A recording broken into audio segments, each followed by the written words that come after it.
ஆண்டவர் இன்றைக்கு நம்மளோடு கூட பேசுகிற வசனம் ஆமோஸ் 8வது அதிகாரம் 11வது வசனம். இதோ நான் தேசத்தின் மேல் பஞ்சத்தை அனுப்பும் நாட்கள் வரும். ஆகார குறைவினால் உண்டாகிய பஞ்சம் அல்ல, ஜலக்குறைவினால் உண்டாகிய தாகமும் அல்ல. கர்த்தருடைய வசனம் கேட்க கிடையாத பஞ்சத்தை அனுப்புவேன் என்று கர்த்தராகிய ஆண்டவர் சொல்கிறார்.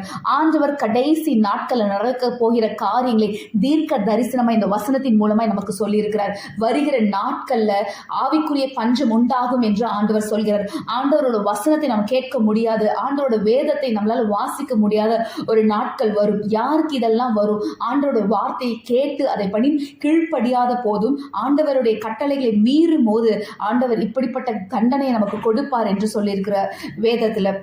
ஆகையினால நாட்களை பிரயோஜனப்படுத்திக் கொள்வோமாக. இந்த நாட்கள் நமக்கு ரொம்ப ஈஸியா வேத புத்தகத்தை நம்மளால வாசிக்க, அனுதினமும் வாசிக்க எந்த தடையும் இல்லாம ஒரு சுதந்திரம் நமக்கு இருக்கு. அநேக ஆண்டவரோட செய்திகளை நம்ம சோஷியல் மீடியாஸ் மூலமா தெரிஞ்சுக்க முடியுது. தனிப்பட்ட நபரே ஆண்டவர் நம்மிடத்துல வேதத்தின் மூலமாய், வசனத்தின் மூலமாக, தரிசனங்கள் மூலமாய், சொப்பனத்தின் மூலமாய் ஆண்டவர் நம்மளோடு இடைப்படுகிறார். ஆனா கடைசி நாட்கள் அது எதுவுமே இருக்காது. ஆகையால் இந்த நாட்களை பிரயோஜனப்படுத்தி ஆண்டவரோடு இணைந்து, ஆண்டவரோடு நெருங்கின ஒரு உறவை நாம் காத்துக்கொள்ளணும். ஆமென்.